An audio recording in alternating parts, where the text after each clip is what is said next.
recent seasons, the pre-race Donaldson prologue to determine race grid positions has become an integral part of the ABSA Off-Road Championship.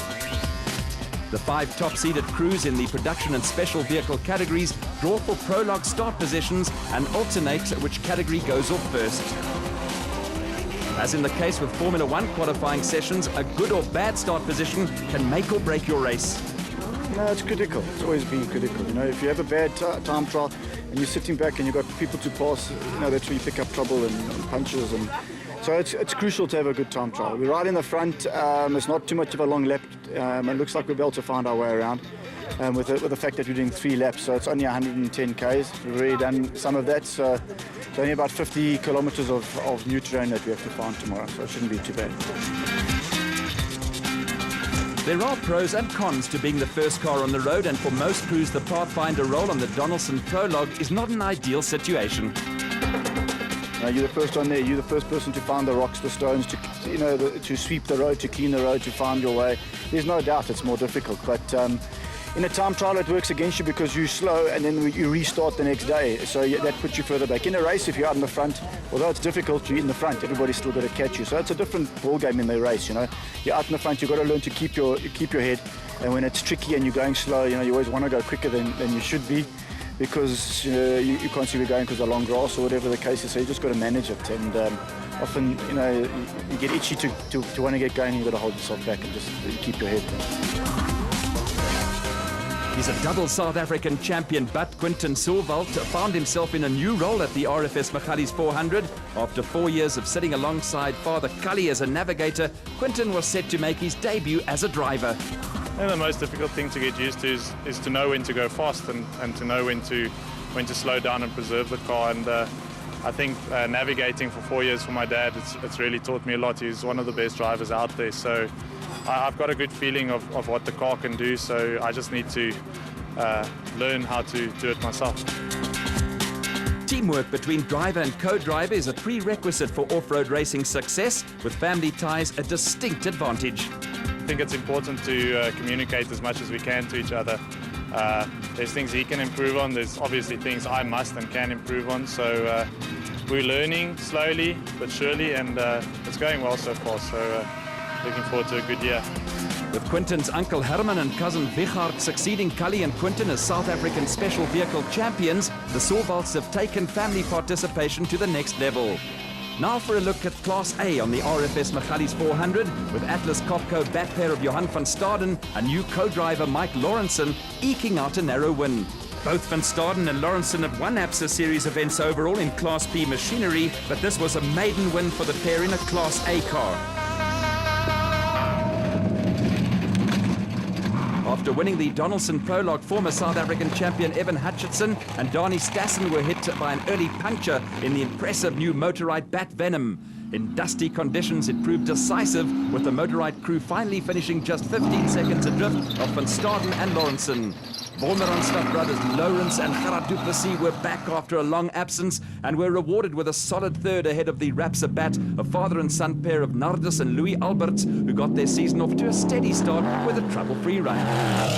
After a promising start, KwaZulu-Natal crew Clint Gibson and Gary Campbell were forced to slacken their pace when the Gibson Racing Porter developed an overheating problem.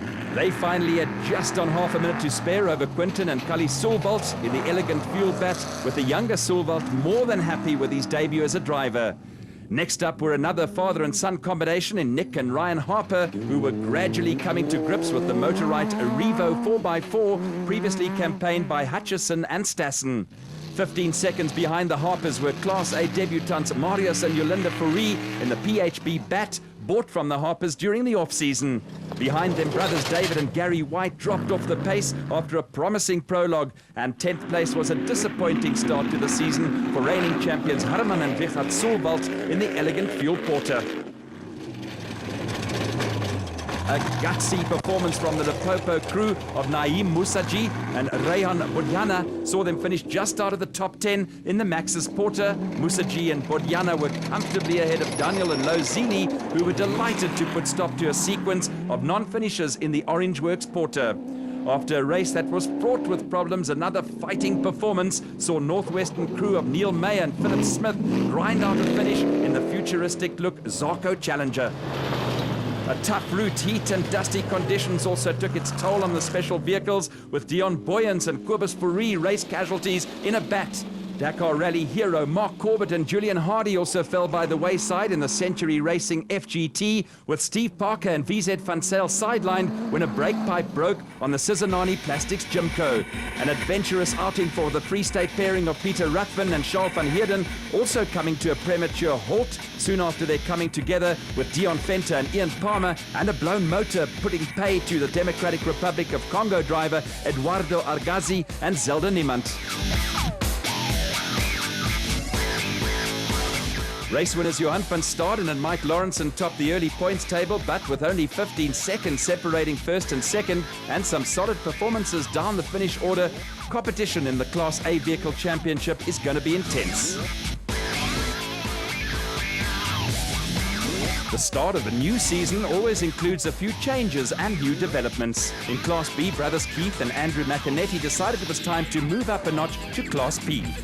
Well, I think the time was right. We've been driving in Class B for 3 years now, in fact nearly 4 years, and with Keith winning the championship last year, he wanted to try his luck with the bigger boys. Cars running in Class P utilized 6-cylinder power plants and last year provided 3 out of 8 overall race winners. Under the right circumstances, the Class P runners pose a threat to the Class A cars. And for the McInerney's, moving to Class P is going to provide the brothers with a challenge, with consistency a key factor. Certainly. There are a lot of guys. In fact, as you saw last year, a couple of Class B guys have won overall. I don't think we're ready this year, but we'll give it a go. Stay in the field, and as has happened, we are very consistent, and the thing is get to the finish first, and then you can see what happens afterwards. A command performance from Century Racing car pairing of Colin Matthews and Alan Smith saw them completely dominate Class P. Matthews and Smith took charge from the moment they were flagged away from the start. Behind them, veterans Kutsia Labuskaghni and daughter Sandra in the Race Sonic Zarko couldn't match the Century Racing pair for pace. The Labuskaghnis were also being chased down by John Telford and Jaco Swart in the Calcimite Bat, with Nick Gosler and Andrew Massey trying to make up time after a troubled Donaldson prologue in the men's international Zarko.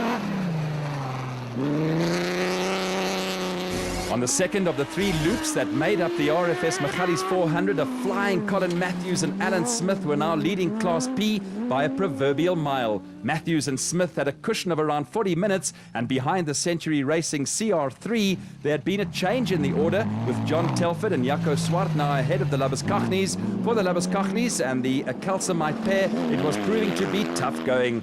At the compulsory 15-minute stop after the second loop, Telford also complained of a suspension problem that wasn't making life easier for the crew. It's extremely rough. I don't know if our front suspension is set up incorrectly or what, but we're bouncing left and right and left and right. We're like 2 naughty men running up the mountain. It's extremely rough. But it's only the top section. If you can get through that and you get around the milli lanes, then you're through. So we've got 1 more lap to go. And yeah, if we can hold it together, then I think we'll have survived it. Pace has never been a problem for Colin Matthews and Alan Smith, and the pair continued to pull away from John Telford and Jaco Swart and Kutsia and Sandra Labuskaghni. The Calcimite Bat was running around 60 minutes behind Matthews and Smith, with another 60 minutes to the Labuskaghnis, who were the only other Class B finishers after the demise of the McInerney's and Nick Gosler and Andrew Massey.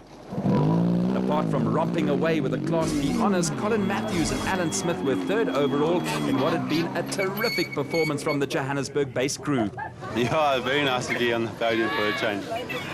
We had a really rotten last year. Won the first race and everything else after that. But today the car held out. It was great. The terrain didn't really suit our car. It was very, very, very rough. It was really a neck breaker out there. So we could only really go fast on the smooth stuff.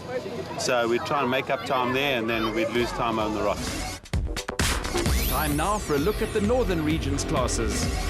Yeah, we've tried to lift the series a bit and give it some more impetus. It's looking good. Entries we've been able to maintain them around 30, which is good for us.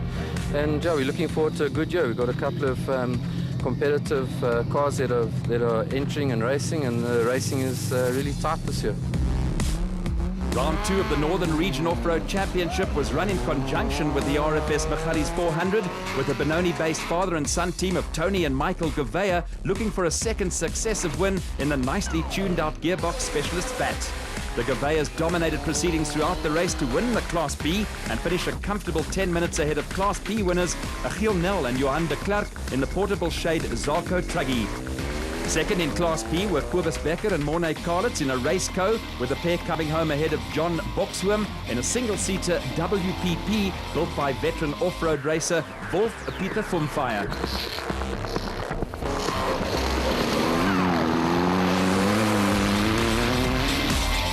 The production vehicle category was controlled by the Mitsubishi Colt of Henny Lemmer and Paul Slubbert, who were the only finishers in Class D. They were 10 minutes clear of the next production vehicle, and behind the Mitsubishi, the Sandmaster in the hands of Manny Fernandez and Joshua Haser, claiming third place in Class B.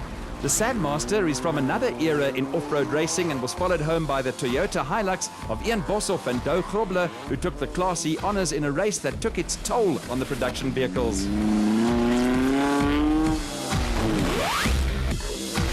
The regional ranks are packed with cars from yesteryear, with another Sandmaster driven by Martinez Leroux and Gustav Pinar leading home a trio of Class B entries.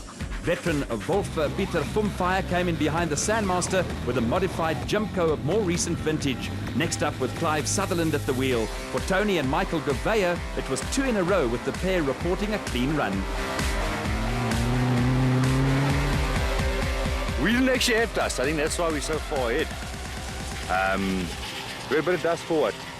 5-10 k's, and then we were fine. The old man did everything you told him to do. Exactly.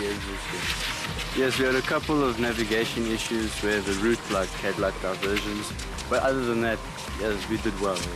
So you enjoyed yourself? I loved it.